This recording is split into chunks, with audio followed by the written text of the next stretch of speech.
नमस्कार सभी को, हम आए एक नई सोच और कहानी के साथ। आज हमारे साथ हैं ऐसे क्रिएटर जो अपनी unique vibe and raw energy से काफ़ी सोशल मीडिया पर काफ़ी नाम कमाया है।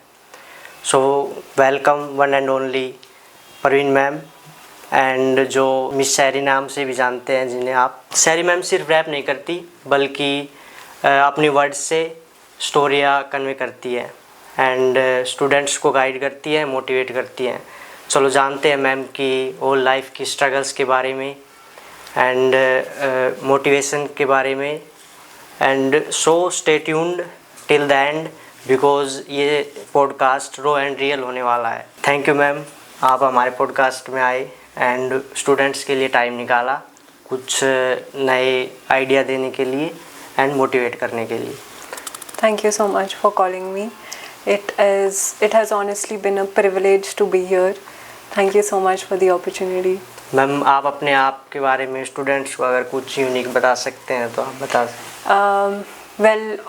My students already know me by Sherry ma'am now. And वैसे मेरा नाम परवीन होता है and basically I'm from Shimla. And Shimla से मैंने अपनी स्कूलिंग करी है and now I'm here in Chandigarh University teaching you all. Ma'am हम अपने पास्ट के बारे में पूछना चाहेंगे। आपने कब सोचा और क्यों सोचा कि मैं इस फील्ड में जाना चाहूँ? जब मैंने स्टार्ट किया था इट वाज हमारे पीजी में एक भैया होते थे, वो शाम को रोज़ गाने सुनते थे एंड 50 सेंट के गाने सुनते थे। वो 50 सेंट एक बहुत फेमस रैपर हैं। तो मैंने जब वो जॉनरा सुना हिप हॉप फर्स्ट टाइम वहाँ पे, तो मैंने उनसे पूछा, जब वो आए हमारे घर में विज़िट करने, तो मैंने उनसे पूछा कि ये आप क्या सुनते हो रोज़। सो उन्होंने मुझे एक पेन ड्राइव में सारे हिप हॉप जितना भी वो सुनते थे उसका पूरा जॉनरा उन्होंने मुझे भेजा। वहाँ से मैंने सुनना स्टार्ट किया and then I started copying them. And one fine day I discovered कि मैंने भी एक रैप लिख दिया है and then I uploaded it on social media and it blew up उस टाइम पे, बहुत साल पहले। सो वहाँ से फिर मैंने स्टार्ट किया बिकॉज ऑब्वियसली मुझे बहुत ज़्यादा पॉजिटिव रीइंफोर्समेंट मिली बिकॉज एक female Shimla is such a small town, एक फ़ीमेल शिमला से रैप कर रही है, वो चीज़ लोगों के लिए बहुत बड़ी थी उस टाइम पे। सो इट ब्लू अप, तो बस वहीं से फिर मैंने स्टार्ट करना स्टार्ट। आपने जब स्टार्ट किया, जब फैमिली सपोर्टिव थी या फिर, क्योंकि फीमेल जब गाते हैं तो हर कोई सपोर्ट नहीं करता also in the rapping field, so family ने सपोर्ट किया था या फिर आप अपने? हाँ जी, my family has always been supportive इस चीज़ के लिए। उन्होंने मुझे, जब मैंने स्टार्ट किया था, उन्होंने मेरा फर्स्ट दिन से ही सपोर्ट करना स्टार्ट कर दिया था इस चीज़ के लिए because my dad is also very proud of this that मैं पढ़ाई के साथ साथ ये सारी चीज़ें भी कर रही हूँ। हसल में भी जब मुझे फ़र्स्ट टाइम बुलाया था, फर्स्ट सीज़न जब हुआ था, तो my parents they came with me, और जिस स्कूल में हमारा ऑडिशन था वहाँ तक वो मुझे अंदर ऑडिशन तक छोड़ के आए थे, तो दे आर वेरी सपोर्टिव। आपके ये जैसे हॉबीज़ है या फिर प्रोफेशनल आप करियर चूज करना चाहोगे इसमें? It started off as a hobby और बट आगे if I get the chance I would love to pursue it as a profession also. आपने आई थिंक 5 ईयर एगो ये स्टार्ट किया था। इन बिटवीन आप अपनी जर्नी बता सकते हैं कि आपने स्टार्ट 5 ईयर एगो मैंने देखा था, या फिर जो ऑडियंस है वो भी एक बार जाके ज़रूर देखें। मैम के रैप जो भी हैं 2-3 अपलोडेड है, काफ़ी मोटिवेटेड है। तो उस टाइम आपने किया था, तो in between I think 1-2 year जो गैप है, तो आप जो स्लो डाउन हुए उसका क्या रीज़न था? मैं जब मैंने बिगिन किया था तब every day I use to write something, रोज़ के रोज़ मैं कुछ लिखती थी, रोज़ एक नया वीडियो मैं अपलोड करती थी बिकॉज ऑब्वियसली मेरे को बहुत पॉजिटिव रीइंफोर्समेंट मिल रही थी ऑडियंस से। But then slowly and steadily वो मुझे स्लो डाउन करना पड़ा because of my studies. Because ये आपको पता ही है कि हमारी ब्राउन फैमिलीज़ में जो क्रिएटिव इंडस्ट्री है उसको इतना ज़्यादा अप्रिशिएट नहीं किया जाता because obviously at the end of the day you need food on the table, कि आप खुद से अपना कमा पा रहे हो, और क्रिएटिव इंडस्ट्री में वो चीज़ बहुत डिफ़िकल्ट हो जाती है। तो तब मुझे धीरे धीरे रियलिटी का पता लगने लगा कि ओके, इफ़ रैपिंग से मैं अपना पेट नहीं भर सकती हूँ, I need to struggle a lot in order to get to that point. तो इसलिए फिर स्टडीज़ के करके मुझे थोड़ा स्लो डाउन करना पड़ा अपना pace, and then I started concentrating on my studies कि अब मैं आगे और क्या कर सकती हूँ. सो या इसलिए मुझे रुकना पड़ा बीच में. इस फील्ड में आपको क्या लगता है कि टैलेंट या फिर हार्ड वर्क क्या इम्पोर्टेंट है? Both. Hard work is important yes, but उसके साथ साथ आई थिंक देखो रैपिंग बहुत लोग करते हैं और फीमेल्स भी और मेल्स भी. मेरे को थोड़ा सा मैं स्टैंड आउट इसलिए कर जाती हूँ because I am a female, तो उसका मुझे फ़ायदा है that I am a female and I rap. अब इस यूनिकनेस को जो ऑलरेडी मेरे पास है that I am a female, अब इसमें भी मुझे कुछ स्टैंड आउट होना पड़ेगा बिकॉज फीमेल रैपर्स भी अब वहाँ बहुत सारी हैं. There are a lot of female rappers out there as well. तो उसमें भी मुझे कुछ हट के सोचना पड़ेगा. रैपिंग बहुत लोग करते हैं, मुझसे बेटर भी बहुत करते हैं, बट उनसे भी अगर मुझे कुछ बेटर करना है so I have to be unique. I have to do something unique. And in Chandigarh University, in our university where I'm teaching, I have this edge that because I'm a professor, I am very good in teaching, that I know. And I rap as well. So this is my new identity now, a professor who raps. So this is gonna work in my favor. हाँ, आप पे teaching field में कैसे आए as a professor? You know rapping and जो path है वो completely change हो गया. Yes, yes. तो वो आप स्टोरी बताना चाहोगे कि आप मतलब क्या आपने सोचा, क्यों आए आप इस फील्ड में, टीचिंग फील्ड में? देखो जब मैंने रैपिंग छोड़ दी तो मैं बहुत ज़्यादा डिप्रेस थी इसके करके because obviously my parents were supportive, but then जब उन्हें दिखने लगा कि अब तो यही शुरू हो गया इसका रोज़ का, स्टडीज़ नहीं कर रही है, यही काम है रोज़ का, तो उन्होंने मुझे थोड़ा स्लो डाउन कर दिया था. तो I was very sad, very depressed honestly. I know that मैंने पिछले कुछ टाइम कैसे काटा है घर पे रह के, studying for exams etcetera etcetera. तो फिर उसके बाद मुझे ऐसे लगा कि ठीक है अब मुझे पढ़ाई करनी पड़ेगी. Then I use to look down upon this profession back then a lot कि आप मुझे बीएड करवा रहे हो, सीरियसली मैं बीएड करूँगी, I can do so much more. लेकिन अब मुझे पता चल रहा है that it is the best thing I have done in my life. BEd करना is the best thing that I have done in my life because BEd में मुझे ये चीज़ें पता चली कि पढ़ाना कैसे है. अपना कंटेंट हर टीचर को पता होता है कि क्या हमने पढ़ाना है, तभी वो प्रोफेसर बने हैं, तभी वो टीचर बने हैं. बट पढ़ाना किस तरह से है वो बहुत टीचर्स को नहीं पता होता. तो वो बीएड की वजह से ही मैंने सीखा है. ज़बरदस्ती मुझे भेजा गया मेरे पेरेंट्स के थ्रू कि जाओ जाओ करना है, यही करना है, टीचर ही बनना है. तो ज़बरदस्ती मैं गई वहाँ. लेकिन जब मैंने बीएड करी then I got to know about myself कि मैं ये भी बहुत अच्छा कर सकती हूँ. एंड जब आप वहाँ पढ़ाते हो और जब आप देखते हो कि यू आर आपके स्टूडेंट्स के ऊपर इतना अच्छा प्रभाव पड़ रहा है, तो मेरा तो फिर मन खुश हो गया कि अब मुझे ये करना ही करना है. सो अब मैं दोनों चीज़ें साथ में कर सकती हूँ. I can be a teacher also and I can be a rapper also. I can be a creative person as well. मैंने भी स्टूडेंट से रिव्यू लिया था काफ़ी, तो उनका रिव्यू बहुत अच्छा था आपके टीचिंग से रिलेटेड कि मैम का पढ़ाने का तरीका अलग है. सो वो जो क्रिएटिविटी वो कहाँ से आती है मैम? मतलब आप अगर कुछ बताना चाहते हो कि स्टूडेंट्स को कैसे पढ़ना चाहिए एंड किस तरह मोटिवेट रहना चाहिए, किस तरह स्ट्रेस से दूर रहना चाहिए, आप अगर स्टूडेंट्स को बता सकें तो. पहला तो मैं आपका पहले फर्स्ट क्वेश्चन आंसर करना चाहूँगी अबाउट क्रिएटिव फील्ड कि क्रिएटिविटी कैसे लाए अपनी टीचिंग में. So about that in my classroom मैं कभी अपने बच्चों को फोर्स नहीं करती कि तुम मुझे ही देखो और मैं अभी जो बोल रही हूँ बस मेरे ऊपर ही कॉन्सेंट्रेट करो, because that is not possible. This is Gen Z, we are teaching Gen Z, और जेन ज़ी की इतनी कॉन्सेंट्रेशन पावर नहीं है. लोग इतना फोकस नहीं कर सकते, हम नहीं कर सकते फोकस, ठीक है, हमारे पेरेंट्स नहीं कर सकते फोकस जिनकी एज इतनी हो गई, because we are always we are scrolling. तो अब इसके पीछे साइंस ये है कि हमारा जो फोकस है वो इतना फोकस पॉइंट इतना कम हो चुका है अब. तो हम कैसे अपने बच्चों से ये एक्सपेक्ट कर सकते हैं कि वो मुझे सुने भाई 40 मिनट्स, वो मेरे को देखें भी, मेरी सुने भी, बात भी ना करें आपस में, फ़ोन भी ना उठा के देखें अपना, तो वो तो पॉसिबल नहीं है. तो जहाँ से मैंने अपनी बीएड करी है, इसका तो मैं नाम लेना चाहूँगी इंस्टीट्यूशन का, it's modern education college in Annandale. तो जहाँ से मैंने अपनी बीएड करी है उन्होंने हमें ये चीज़ सिखाई है कि अपने क्लासरूम को एंगेजिंग कैसे बनाएं. तो मेरा कभी भी आप मेरे लेक्चर में आओगे तो मेरा लेक्चर कभी भी एक तरफ से नहीं चलता है. My teaching, my classroom is always interactive. मैं हमेशा क्वेश्चन आंसर फॉर्मेट में पढ़ाती हूँ.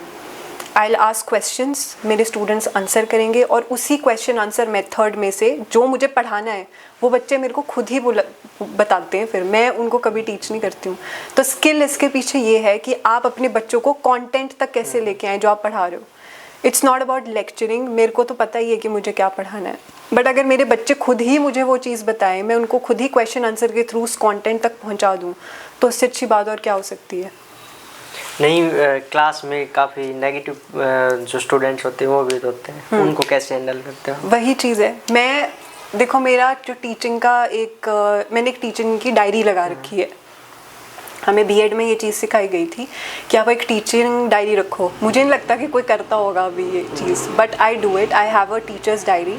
तो आई हैव टीचर्स डायरी जिसमें जो अच्छे बच्चे हैं, देखो क्लास के जो क्रीम बच्चे हैं वो तो कर ही लेते हैं, लेकिन जो बच्चे जो नहीं इंटरेस्टेड है आने के लिए, मैं उनके नोट रखती हूँ अपने पास कि इस बच्चे ने लास्ट क्लास में ये बोला है या ये करा है, इस तरह से बिहेव किया, मैं नेक्स्ट क्लास में इसको कैसे हैंडल कर सकती हूँ। जो बच्चा क्लास में मेरे को पता है कि हमेशा डिस्ट्रैक्टेड रहता है, शोर मचाता है, तो उसको मैं कोई काम दे दूँगी क्लास में कि चलो आपको ये काम करना है, वो बच्चा एंगेज रहेगा।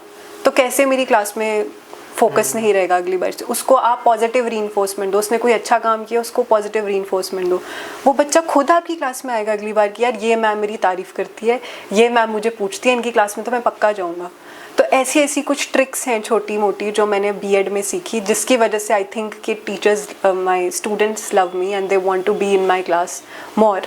Even the students from the first semester जिनको मैंने पहले पढ़ाया था, वो भी उनकी क्लासेस ओवर हो जाती है, फिर भी वो मेरी क्लास के लिए रुकते हैं कि हम मैम की क्लास में जाके बैठेंगे। तो मेरी क्लास में स्टूडेंट्स कम नहीं होंगे, हमेशा एक्स्ट्रा ही निकलते हैं, एक दो। नहीं, जैसे जो स्टूडेंट्स का जो डेली रूटीन है वो इस टाइम पर काफ़ी डिस्ट्रैक्टेड है, कुछ फिक्स रूटीन नहीं होता। अगर कोई रूटीन फॉलो भी करता है तो 1 महीने फॉलो कर लेगा, उसके बाद फिर वैसे हो जाएगा। स्टूडेंट लाइफ का बता रहा हूँ मैं, जो अभी आजकल जो स्टूडेंट बात करता है, तो वो फोकस्ड कैसे रहे अपने लाइफ से रिलेटेड, क्लास में कैसे फोकस्ड रहे 40 मिनट्स, एंड वो बस अटेंडेंस लगाने के ही लिए ना आए, कुछ सीखने के लिए भी आए। तो आप अगर उनको कुछ बताना चाहें। देखो मैं फिर उसी बात पे आ जाऊंगी घूम फिर के कि it is never the students fault, जो कि मैंने सीखा है अभी तक।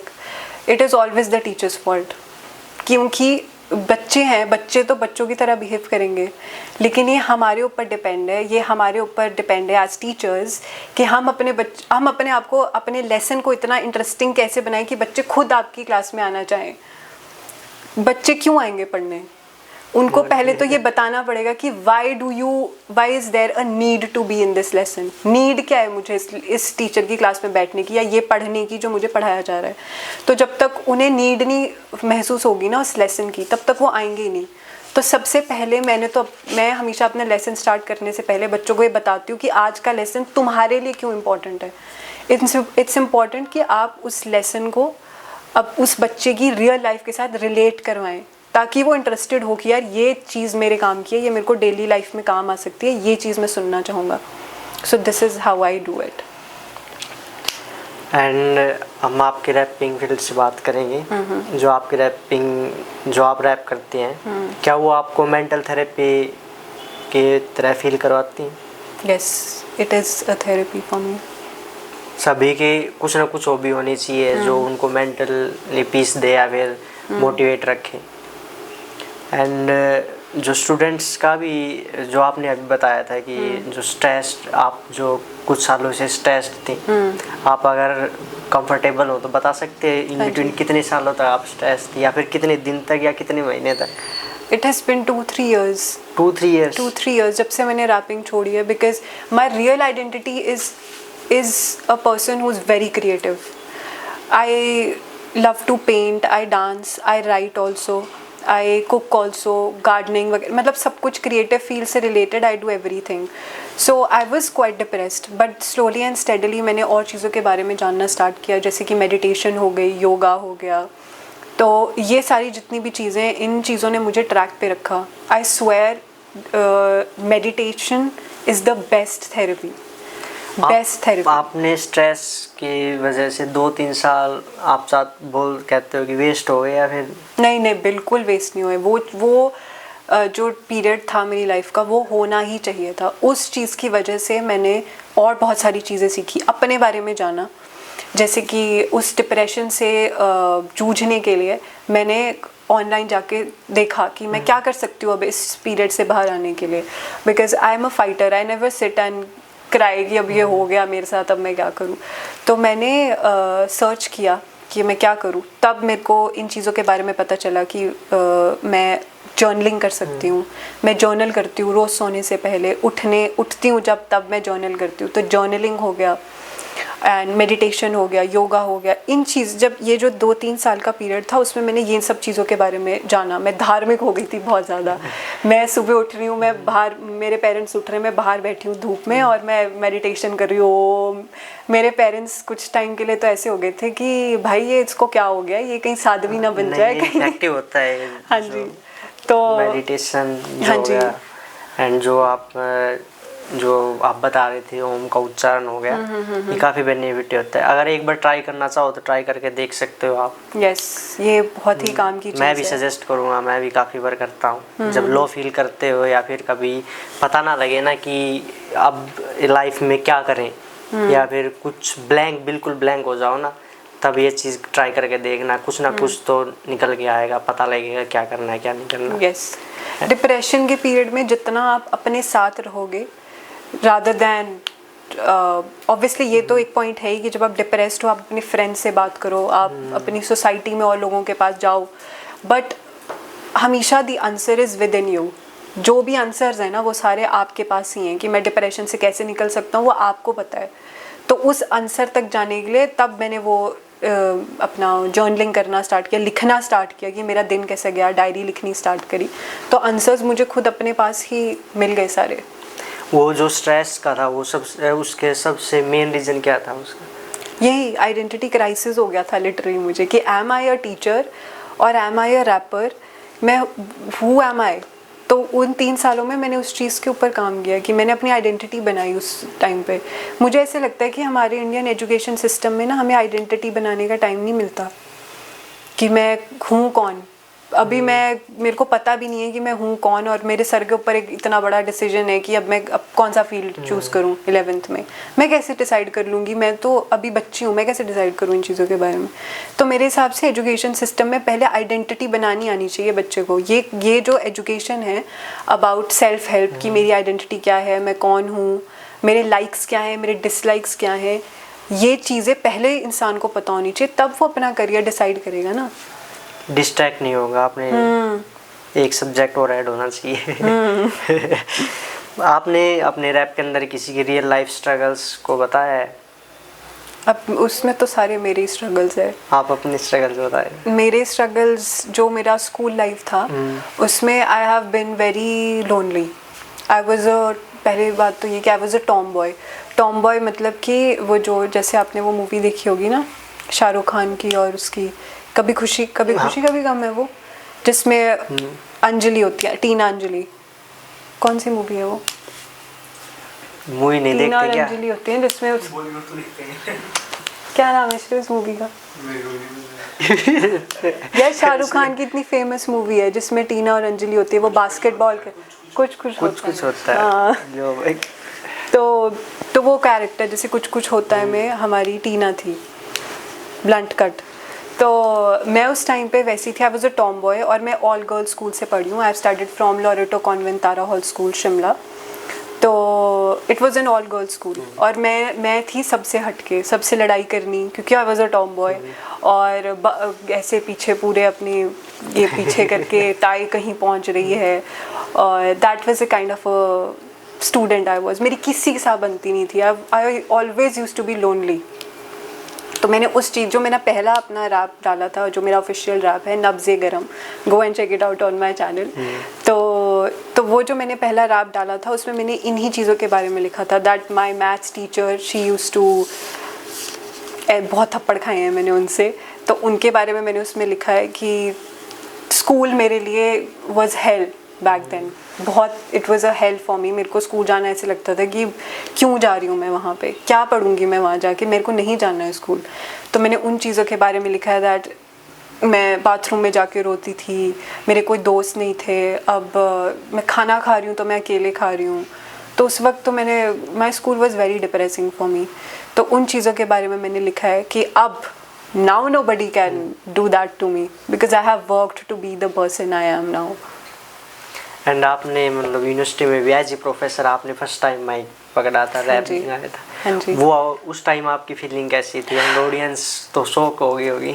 Yes, actually I was looking for an opportunity for a long time कि मेरे को ऐसी कोई opportunity मिले कि मैं रैपिंग भी एक बार यूनिवर्सिटी में करूँ। पहले तो मैं बहुत हिचकिचा रही थी वहाँ जाने से, क्योंकि मैंने बहुत टाइम से I have not been on the stage. मैंने 2-3 साल पहले मैंने एक शो किया था, उसके बाद मैंने कोई लाइव शो नहीं किया अभी तक। तो मैं वही सोच रही थी कि मैं नहीं जाती हूँ। बट मेरे कुछ जो स्टूडेंट्स हैं जिन्होंने मुझे धक्का देके भेजा उस दिन कि नहीं मैम आपको जाना ही पड़ेगा, हमने आपको देखा है परफॉर्म करते हुए, हमने आपके गाने सुने, हम ऐसा नहीं होने देंगे, आपको जाना ही पड़ेगा। मैंने मना किया कि भाई मैं I am not that confident right now, मैंने कुछ प्रिपेयर भी नहीं किया है अभी, तो मैं नहीं जाना चाहती। बट उन्होंने मुझे पुश किया, तो उसके लिए I am very very grateful to all my students. I love them all so much. और फिर जैसे उन्होंने अनाउंसमेंट करी कि आपकी एक प्रोफेसर हैं जो कि रैपर हैं, तो स्टूडेंट्स वेंट क्रेजी।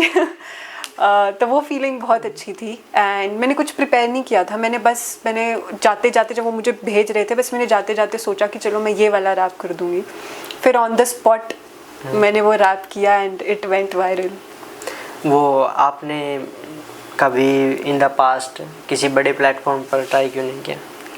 पास्ट में मैंने किया है, मैं हसल के फर्स्ट सीज़न पे गई थी, बट उसने मुझे इतना बड़ा ट्रॉमा दे दिया था, क्योंकि उस वक्त मैंने स्टार्ट ही किया था। तो और एकदम से मेरे को हसल से मैसेज आ गया था उनका कि आप आइए हमारे पास। तो मैं वहाँ गई, मैंने ऑडिशन दिया। फिर उसके बाद मेरा वो एक्सपीरियंस बिल्कुल अच्छा नहीं था जो मैंने वहाँ पे जाके किया है। It was not that good. मैं वहाँ जाके लिरिक्स भूल गई थी, मैं कैमरे को देख के कॉन्शियस हो गई थी। तो इतना बड़ा सेटअप था उन लोगों का वहाँ पे, तो किया था मैंने। उसके बाद उनका मुझे कॉल भी आया था कि आप मुंबई आइए और आपको इतने मंथ्स के लिए वहाँ रहना पड़ेगा। बट मेरे को खुद ही वो इतना ट्रॉमा लग गया था उस वक्त कि मैं गई ही नहीं। दोबारा ट्राई नहीं किया, बल्कि अभी लेटेस्ट सीज़न है उसके लिए मुझे आया हुआ है मैसेज इंस्टाग्राम पे कि आप इस सीज़न के लिए ट्राई करिए। But I am still in a dilemma कि शुड आई गो और should I not. I am still thinking about it. आप इस टाइम क्या मैनिफेस्ट करते हैं?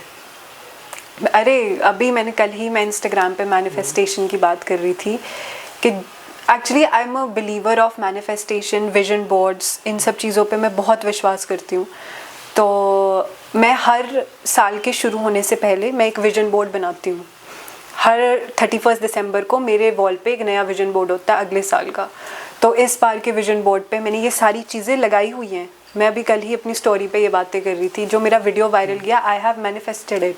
जो मैं CU में अभी पढ़ा रही हूँ, आई हैव मैनिफेस्टेड इट। एक पिक्चर जो मैंने वहाँ लगाई थी, वो सारी पिक्चर्स ट्रू हुई हैं अभी तक।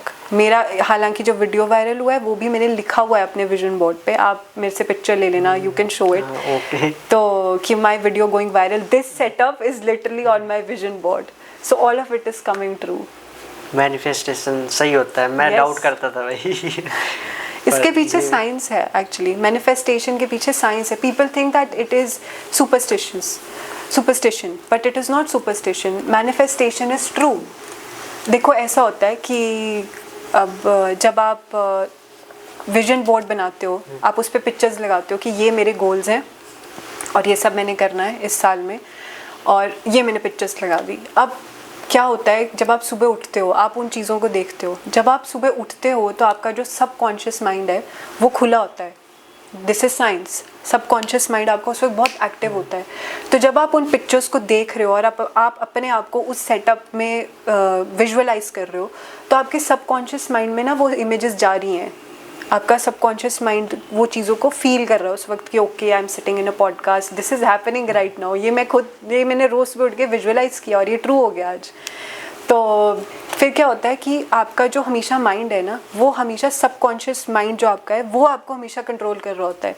मैं किस तरह से बात करती हूँ, मैं किस तरह से अभी एक्शन कर रही हूँ या मैं बैठी हूँ, ये सारी चीज़ें मेरे से मेरा सबकॉन्शियस माइंड करवा रहा है।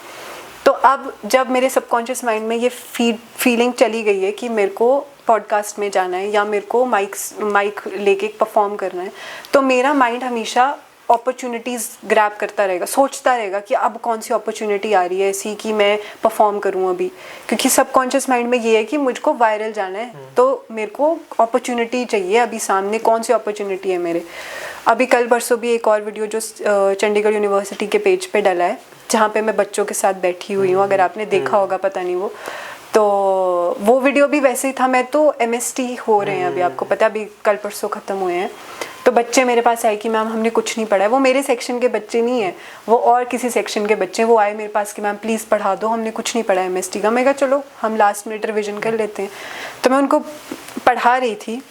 अब क्योंकि मैं रोज़ सुबह विजुअलाइजेशन करती हूँ, तो मेरे सबकॉन्शियस माइंड ने मुझे बोला उस वक्त कि शहरी अभी वीडियो बनाना चाहिए। मैं इनको बोल देती हूँ कि वीडियो बना ले, तो मैंने ऐसे कैजुअली बोला एक बच्चे को कि आप ये लो कैमरा, बच्चे एक वीडियो बना दो। हम तो वहाँ नॉर्मल पढ़ाई कर रहे थे और वो वीडियो भी वायरल चला गया। So manifestation did come true, my second video went viral to.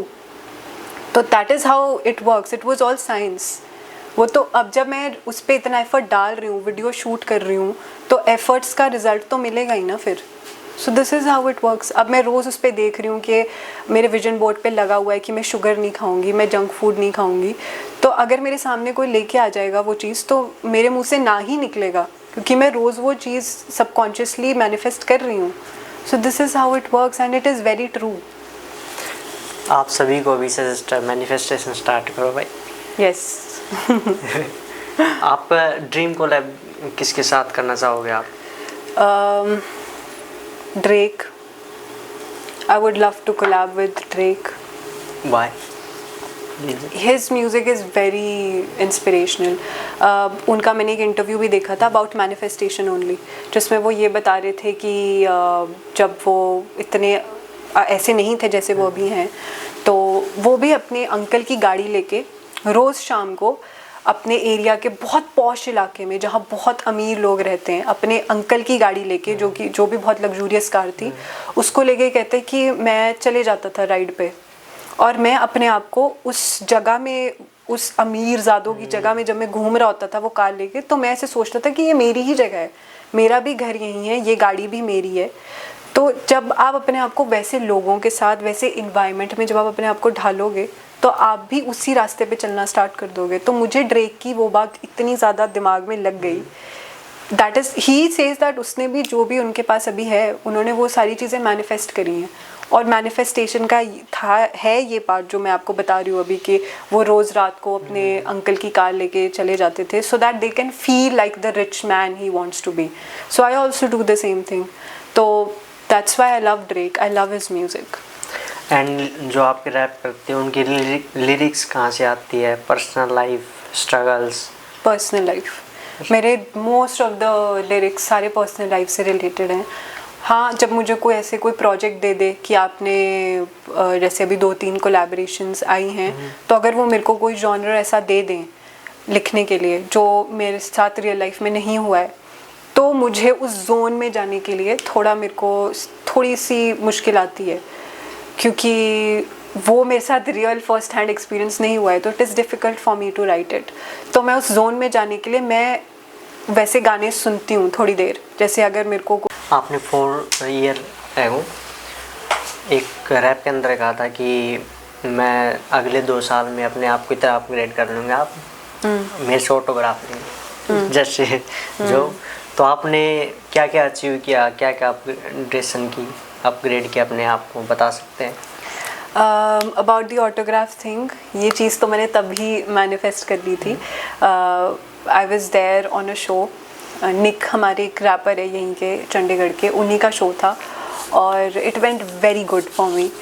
और उसी दिन मेरे पास एक आए थे, कोई वेटर थे आई थिंक, वो वहाँ पे वो आए थे मेरे पास, उन्होंने मुझसे I think it was ₹100 note, उसके ऊपर उन्होंने ऑटोग्राफ लिया था मेरा, उसका वीडियो भी होगा मेरे इंस्टाग्राम पे। तो उन्होंने मेरे साथ ऑटोग्राफ लिया था और 2-3 बार ऐसा हो चुका है that people have come to me and taken a photograph with me as well. तो और अगर अभी की बात करें तो yes, I have upgraded a lot in my life. मैं ये बोलती हूँ कि जो इंसान मेरे को 5 साल पहले जानते होंगे, अब आई डोंट थिंक कि वो मुझे जानेंगे वैसा जैसी मैं थी। So I have changed a lot for better. आप अपने आप को नेक्स्ट 2-3 ईयर्स में अपने आप को कहाँ देखना चाहते हैं? In next 2-3 years, I see myself as an inspiring teacher and a creative artist as well, a rapper as well, very famous rapper and a very famous teacher as well. आप जब अगर रैपिंग फील्ड में famous हो जाओगे तो teaching को छोड़ दोगे? मैंने पहले ऐसा सोचा था कि मैं टीचिंग छोड़ दूं, लेकिन जब मैंने देखा कि what effect I have on my students, तो वो मेरे लिए बहुत बहुत मोटिवेशनल था।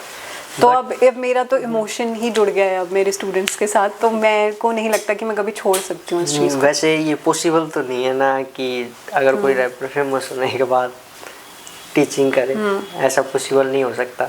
हो सकता है, क्योंकि अभी भी मैं दोनों चीज़ें साथ साथ चला रही हूँ।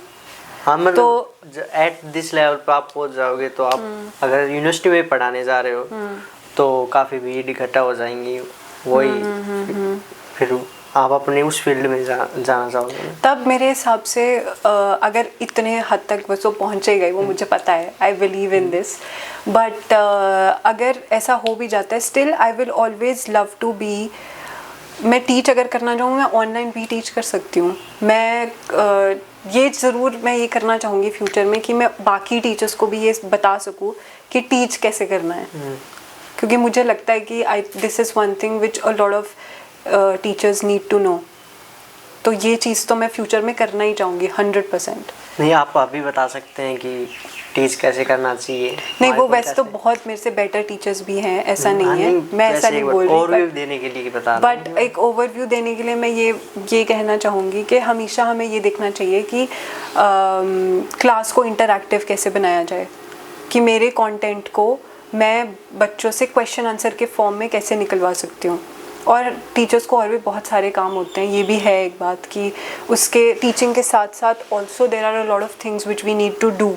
तो इतना इजी नहीं होता है कि आप ये भी सोचोगे अब मैं लेसन में जाके वहाँ पे अभी मैं क्वेश्चन आंसर में कैसे करूँ, वो भी सोचूँ, पढ़ाऊँ भी, एक्स्ट्रा काम भी करूँ। डिफ़िकल्ट है बट एफर्ट तो डालना पड़ेगा, मुझे ऐसा लगता है।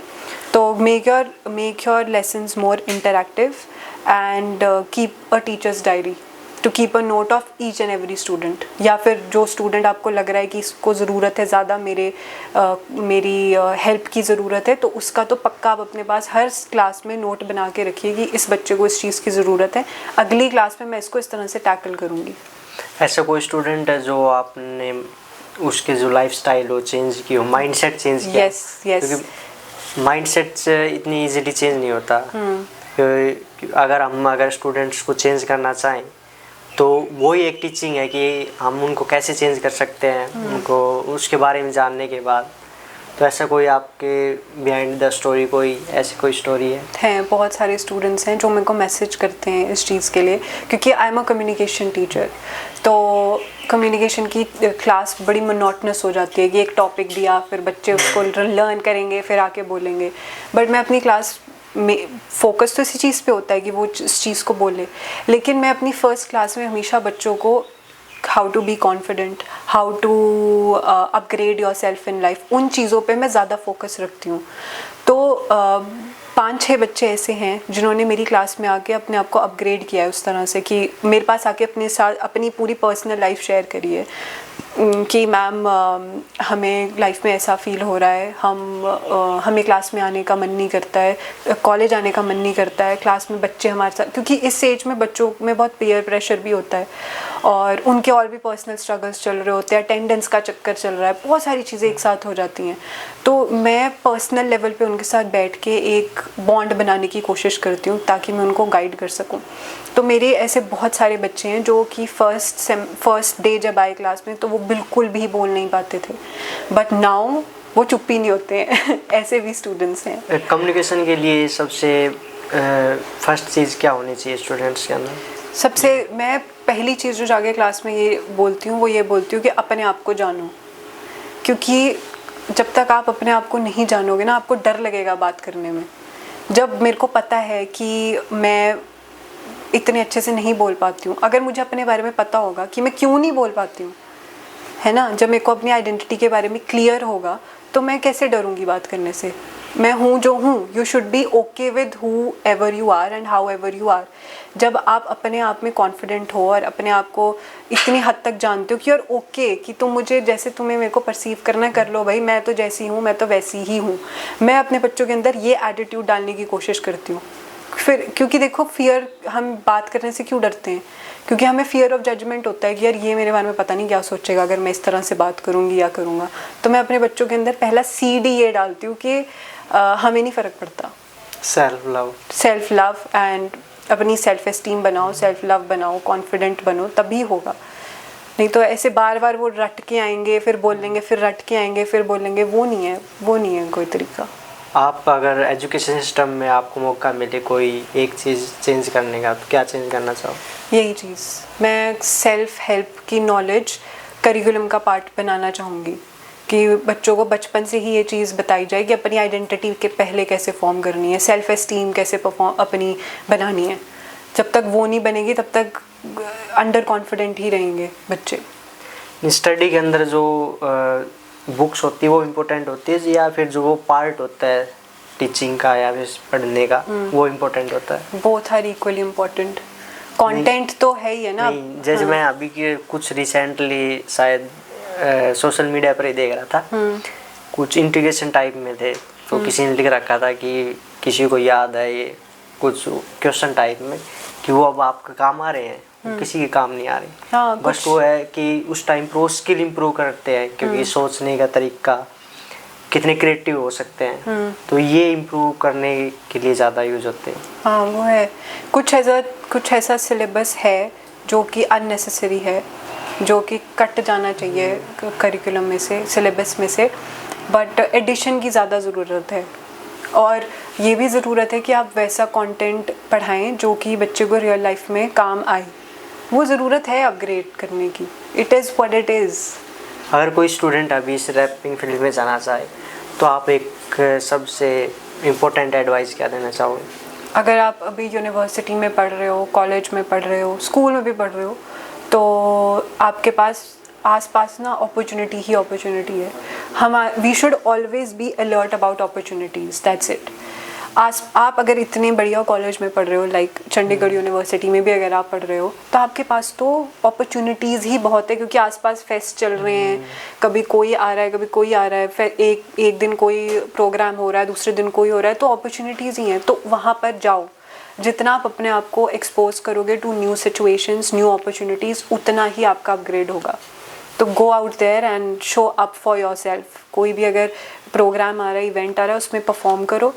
और if you and secondly most important thing, make connections. अगर आपके आसपास कोई स्टूडेंट्स हैं, आपके क्लासमेट्स हैं जो म्यूज़िक प्रोडक्शन करते हैं, उनके साथ कोलैब करो, कनेक्शंस बनाओ न्यू लोगों के साथ, टीचर्स हैं उनके साथ जो आपके फील्ड में आगे बढ़ने में मदद कर सकते हैं। So this will be my suggestion. Thank you for watching this episode. अगर आप यहाँ तक वीडियो देखी है तो आपको काफ़ी कुछ रैपिंग फील्ड के बारे में पता लगा होगा। इस पॉडकास्ट का एक ही मोटिव था कि आप अपनी लाइफ में मोटिवेट रहें, स्ट्रेस से दूर रहें और अपनी लाइफ में आगे बढ़ें। अगर आपको हमारे पॉडकास्ट से कुछ ना कुछ सीखने को मिला हो तो एक like and subscribe and share also. Thank you.